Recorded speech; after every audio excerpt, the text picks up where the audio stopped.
So these are the upper limits, consecutive upper limits. So I have 6 minus 1 is 4. And then let me see how is it? Let's see. 11 minus 5 is 5. I want to make sure that this, okay, 6 minus 1 is 5. Okay, that makes sense. Okay, so the class midpoint is 5. Let's continue. I just want to make sure that from 11 to 6 is 5. 10 to, okay, so I want to make it stand up, like I said before. I'm going to omit the 0 there. The 0 to me doesn't really make any sense. So, so I have 1 to 5, 1 through 5, and I have, stop. Okay. So 1 to 5, 6 to 10. 1 to 5 is 130. 130. 6 to 10. To 10 is 250. 11 to 15 is 230. 16 to 20 is 180. 16 to 20 is 180. If you see me, if you catch me made a mistake, you let me know. Okay, and let's see.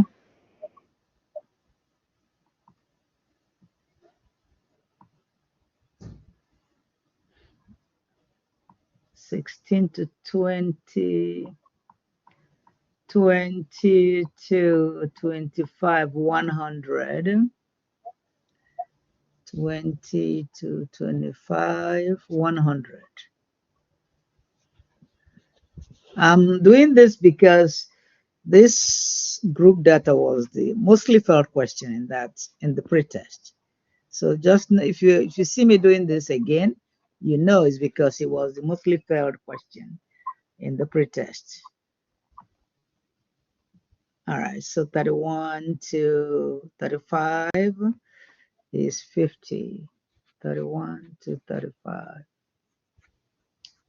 is 50. All right, so we are interested in going to get the class midpoints. We already know that the class width is 5. That's the difference between consecutive lower limits and difference between consecutive upper limits. So what I'm going to do is get the class midpoint. 1 plus 5 is 6. 6 divided by 2 is 3. So the first class midpoint is 3. And class width is 5. So 3 plus 5 is 8. 8 plus 5 is 13. 13 plus 5 is 18. 18 plus 5 is 23. 23 plus 5 is 28. 28 plus 5 is 32. 33. So I got the class midpoints. And then I have to total the frequency, but I don't have to do it now because my calculator gives it to me. My calculator gives me the, so I don't have to do it. This is the only thing I have to do before using the calculator. So I pull my calculator up and then turn my calculator on. All right. So I am given a group data. As usual, we said that whenever you are given a group data, the class midpoint is the first. So go to STAT, clear L1. I don't like what I have in L1. Also clear L2. And then the first class midpoint is 3. So 3, enter 8, 13, 18, 23,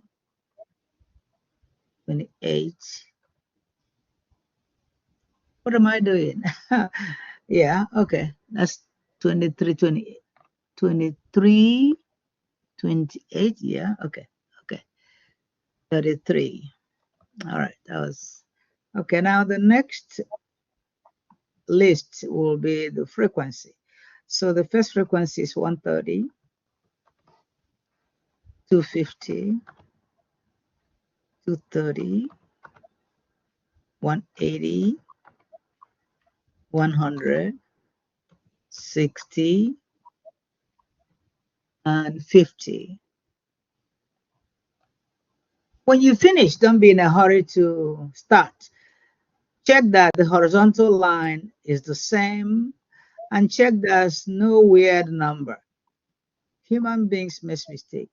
So there's no weird number there. You could see a 6-digit number there, then it means that somebody made a mistake. Okay, so I just eyeballed my data, and frequency is L2, class midpoint is L1. So I'm about to do one variable start of the data I have. So I'm going to do one variable start. So I go to start, arrow to calc, and do one variable start. And my class midpoint is in L1, and that's where it's supposed to be. My frequency is in L2, and I'm going to calculate. So when I calculate, I have that the mean is 14.25. The frequency, the count, the size, sample size of population, whatever it is 1,000. So there are 1,000 of them. In other words, if I add the frequency, I should get 1,000. All right, so if I'm told to find the sample standard deviation, I'll use this. If I'm told that the data is population, then I will use this population. So it depends on what they tell me. They tell me that the pop is a population, then I'll be calculating the population parameter. And to maybe if I'm told to leave it to one decimal point, I put it 8.1. So the X bar is 14.25. And then arrow down, I find the mean. The median is 13. Therefore, the data is slightly skewed left. Let's see, let's go up and see. Oh, actually, the mean is greater than the median. The mean is 14.25 and the median is 13. So the data is slightly skewed right. Data is skewed right. And I found the mean. I found the median. I could be told to find anything there. I could be told to find the interquartile range, Q3 minus Q1. All right. And I could be told to draw a box plot. So if I'm told to draw a box plot, let me draw a box plot. So I'm going to use the data to draw a box plot. So I have draw a box plot. So now I just draw a box plot, and then I get my all the data that I'm given. I got in my one variable stat. So I have, all right. So the 5-number summary, the minimum number is 3. The first quartile is 8. The median is 13. The third quartile is 18. Any question?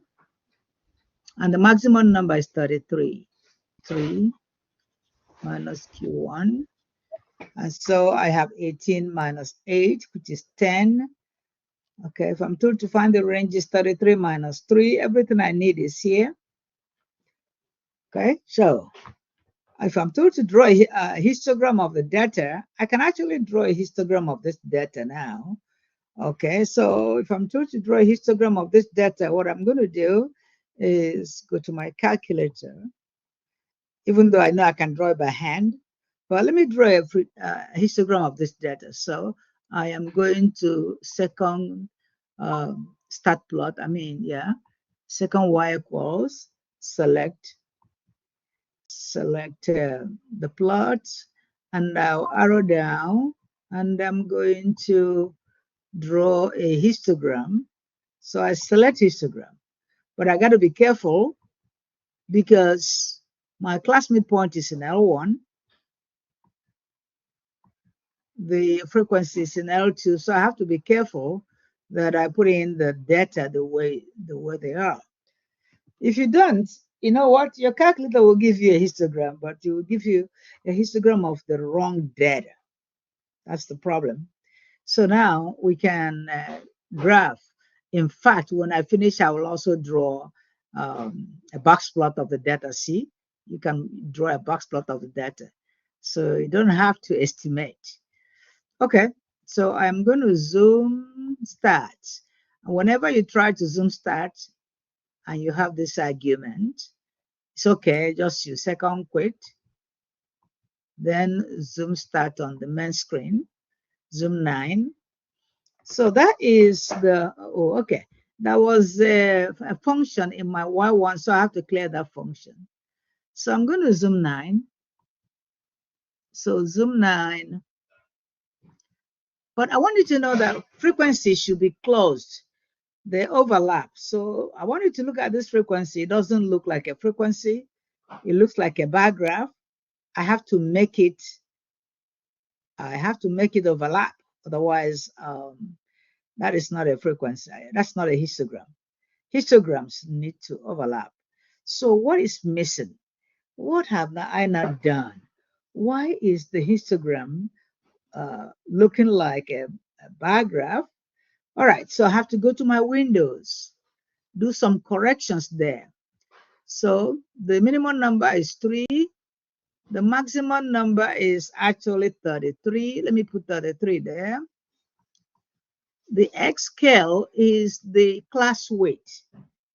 So what is the class width of this data? Is 5. So I'm going to replace the current S scale with 5. And then the Y minimum, I can just leave it there, but I don't need to. I can just make it a -5. And then I can just leave this here. But the next thing I want to do is not to zoom 9. Anytime I go to Windows, anytime I change the minimum number and S scale is the class width, then I do not zoom 9 again. I must graph. So watch me now. I'm just going to graph. I will not zoom 9. But see, the new histogram I have is this is the overlap. And it is slightly skewed right. But I'm looking at it, you see it is slightly skewed right. So it's not bell-shaped. Is that clear? So if you're told to draw a histogram of this data, which you are not given the raw data, you are given the group data, and anytime you group any data, you have lost some important information. You have lost a lot of information, but you can recoup, you can work with what you're given. You can recover a whole lot from what you're given. Okay, so that is what I have as the histogram. Of course, you know that you could be told to draw a frequency polygon. Anytime you're told to draw a frequency polygon, you put a dot in the middle. I haven't said it before, but anyway, you might see it. Whenever you draw a histogram, you might be told to draw a frequency polygon. So with this histogram, let's actually draw a frequency polygon. So I'm going to stretch so I'm going to stretch this, and I will bring out my, you know what I'm going to do? I'm going to grab this and move it out, so that I'm going to grab this, take it away from the screen. And then this time I want to draw a histogram of what I have in my calculator. So this time I want to draw this histogram here. All right. And I already know the class midpoints. And I know that the highest frequency, let's look at the highest frequency again. It means I have to, I'm going to go back and look at this PowerPoint. What was the highest frequency? The highest frequency in that graph is 250. You see that is 250. I need it. I need 250 because I'm drawing a histogram. So I know that the class. So I'm about to draw a histogram of the data that I have. So the tallest bar will be 250. So what am I going to do? So I can actually make this one 50 because I'm trying to use a scale that fits my highest frequency. 50, 100, 150, 200, 250. All right, so now I know that the smallest frequency is 3, the highest, actually the smallest class midpoint is 3, and the highest is about 33. So I can actually do 5 on the horizontal axis, 10, 15, 20, okay, 20, 25, 30, 35. What I'm doing now is, suppose you are given a group data and you are told to draw a histogram of the group data. You could be told to do that. You might want to do it by hand, but you can also do it by calculator. So this is class midpoint, or you can put classes here, and this is frequency. And now what you're going to do is look at the class midpoint. The first class midpoint is 3, and I will go to see the number of frequencies that it has. So I'm just going to go to that. Where are you? Okay, and I need to find it from my, so that thing that I moved out, I will find so I can hide this one. So let me go back and get my, all right, so so the first class midpoint is 3, and so about 3 I have frequency of 130. So you know what, I think I need to move this one out. I get this one out that way so I can see both of them at the same time. I'm going to see both of them at the same time. That way I don't have to be moving it all the time. Okay. Now I have my, all right. If you actually want to do that, that's good. Okay. And I want to, I can just do 3. Let me just do a classmate one. So this is 3, 8, 13, 18, 23, 28, 33. So I'm using the exact class midpoint. And the highest frequency is 250. So I said I will use 50 because that is the manageable scale that I can use. 150, 200. What am I trying to do? I'm trying to do the histogram of the data given to me. Okay, so this is frequency on the y-axis, frequency. Come on, I don't want you there. This is okay. You know what? I'm going to write on that. I'm going to write on it. All right, so I'm going to rewrite. So that's 50. 100. All right, and this is 150. Okay, and I see that the frequency, this is 3. I see that the first class has 130. So I'm going to now estimate where 130 is. So see, the first one is 130. 130 is approximately here. So I will draw a bar for 130. The next class has a frequency of 250. So I will draw a bar for 250, shade the bar. The next class, midpoint of 13, has a frequency of 230. Frequency of 230. So I'm going to make it here and draw the bar.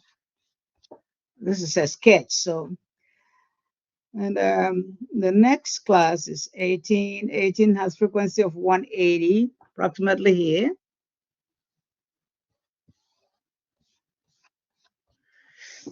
23 has a frequency of 100.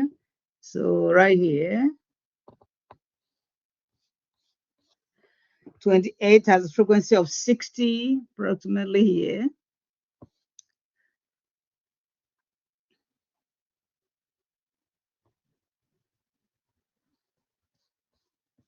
All right.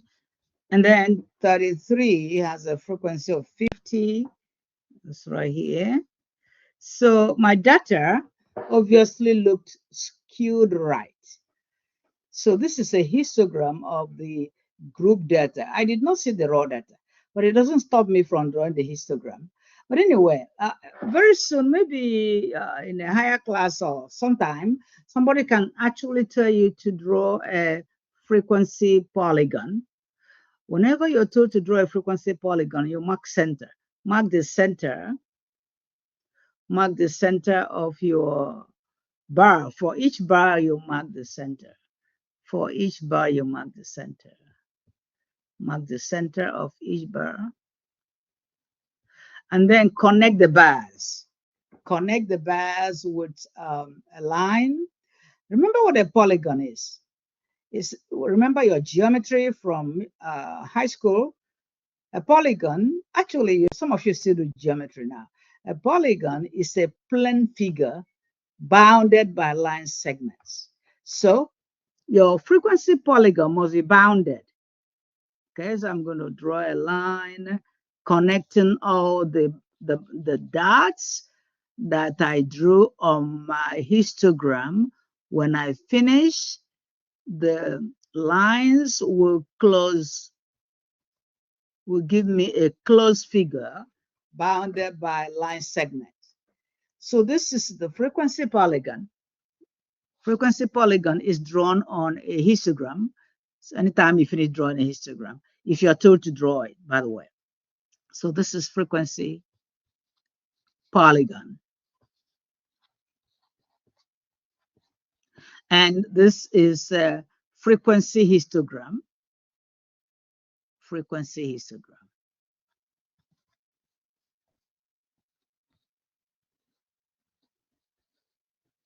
What if I am told to draw a relative frequency histogram? What if I am told to draw a relative frequency histogram? So this actually, the graph I just drew is frequency polygon. Frequency polygon. But I said, my new question is, what if I am told to draw a relative frequency histogram? Relative. Anytime you're told to draw a relative frequency histogram, you know that the y-axis will be frequency. Of course, you see, statistically, whenever you're told to draw a frequency polygon, frequency is in y-axis.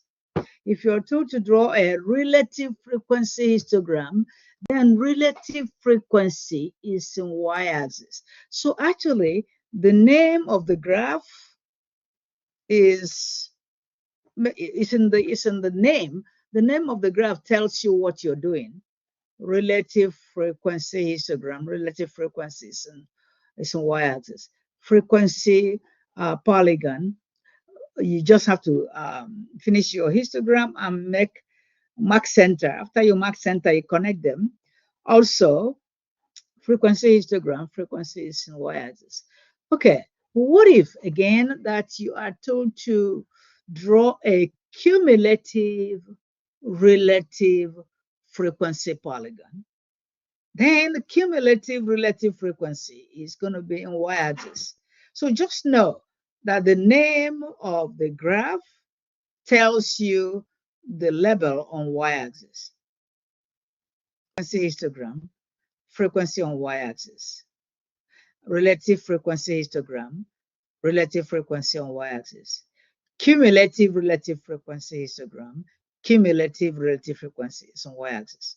So imagine that I want to change this one. If I want to change this histogram to relative frequency histogram, guess what I'm going to do? It's even so easy to transform.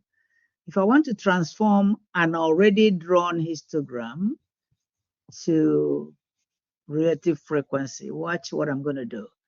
Because you don't have to redo it. You don't have to redraw the graph. So, okay, so what I'm going to do now is, this one was 50. So it's now going to be 50 over total. Total frequency is 1000. This one was 100. So this is going to be 100 over 1000. Because relative frequency is the frequency of the class over total. 100 over 1000. So this one was 150. This is 150 over 1000. This one was 200 over 1000. So you have converted the y-axis to relative frequency, 200 over 1000. And then the last is 250 over 1000. You don't have to actually simplify it. You can leave it like that. Of course, you know now that you have to rename the y-axis. So the new name of the y-axis is relative frequency histogram. If the question says draw a relative frequency polygon, it's just the same thing. The relative frequency polygon and the relative frequency histogram can be on the same graph. So somebody can just use these names, but if you know what you're doing, you don't even need to change the graph. All you have to do is change the name of your y-axis. Okay, I think we have. Okay, let's suppose you're given a frequency polygon. I mean, this group data, and you're told to actually draw a box plot. I mean, draw a box plot. Even though nobody's going to stand behind you, but you can draw a box plot. So let me draw a box plot. So I'm going to go to the plot, and I am going to arrow down. See, there are 6 kinds of statistical plots. The first one is scatter plot. We're going to start this on Wednesday. The next one is line plots. Maybe you can call it time graph, whatever you call it. The third one is histogram, we just finished. The fourth one is called modified box plot.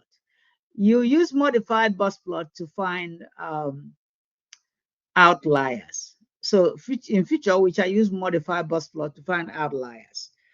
And then this is the ordinary box plot.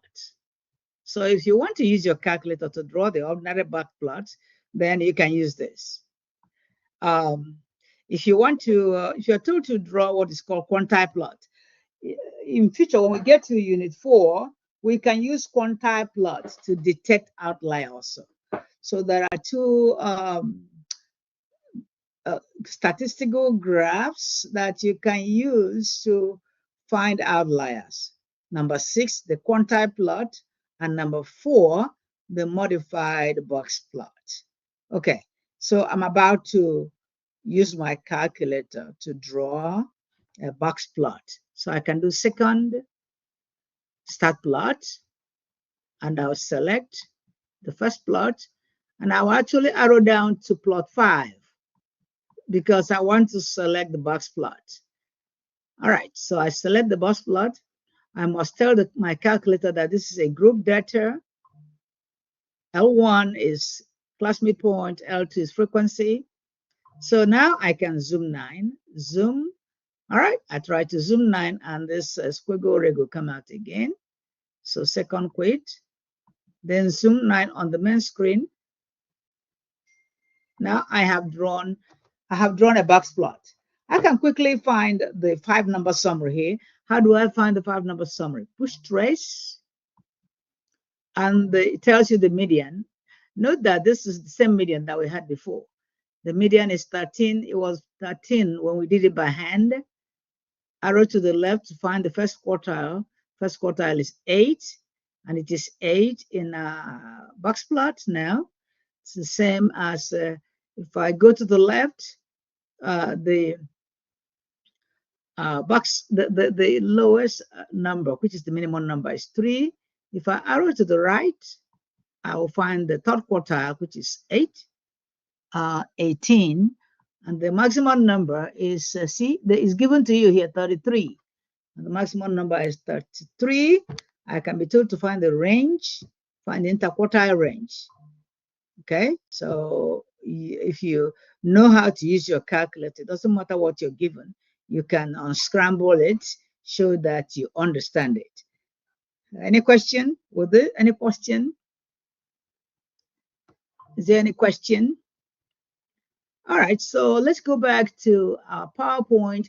Everything I'm saying is in the PowerPoint, but actually the PowerPoint uses the long method. They use by hand. And I just want to let you know, if you want to finish the test, please use your calculator. You may not be able to finish 20 questions in 90 minutes if you're doing it by hand. You may not be able to finish your test if you want to use it by hand. By the way, you are allowed to use your calculator, so why bother? Why are you risking failing the test? Any question? Okay. Since you don't have any question, hopefully I am going to go back to the PowerPoint.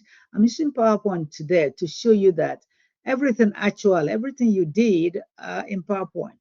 Let me show you how the calculator did this. The calculator actually did it by hand. That's what I'm telling you, that you may not finish the test if you're doing it by hand. Because luckily we're allowed to use our calculator. So why not? Why don't we use it? This is how they found the standard deviation, population standard deviation, sample standard deviation. I already told you that even though we know all this is actually how we did it when I was in school. We used all these formulas. We wrote them by hand because we didn't have fancy calculators like this then.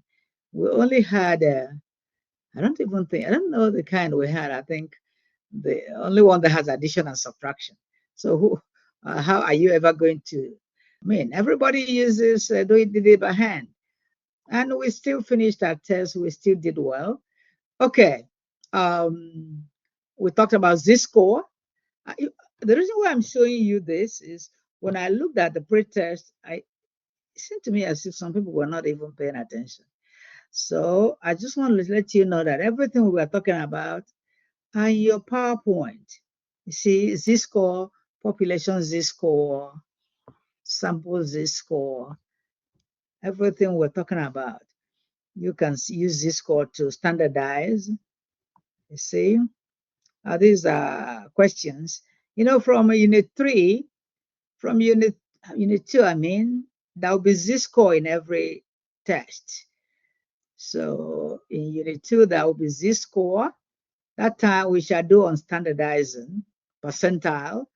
So because there's a lot of Z-scores, we will actually be taking it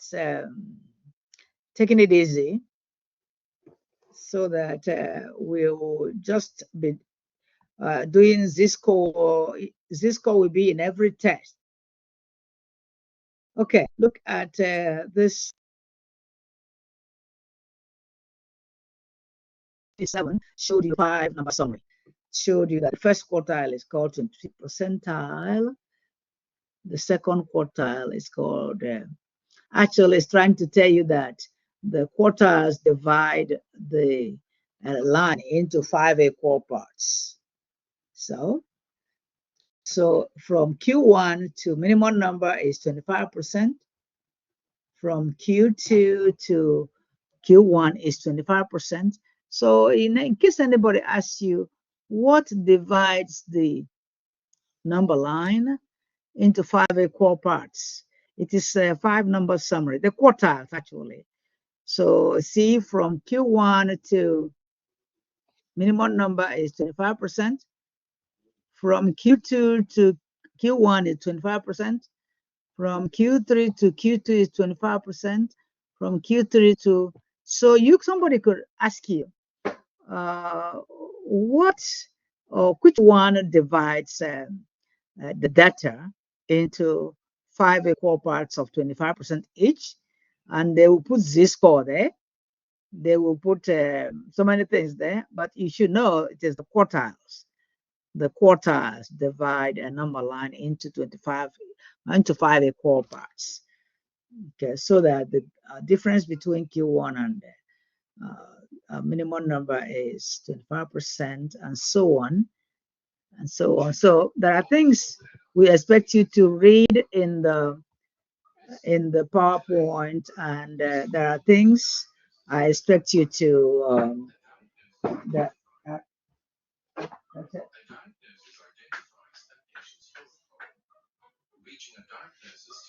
Okay.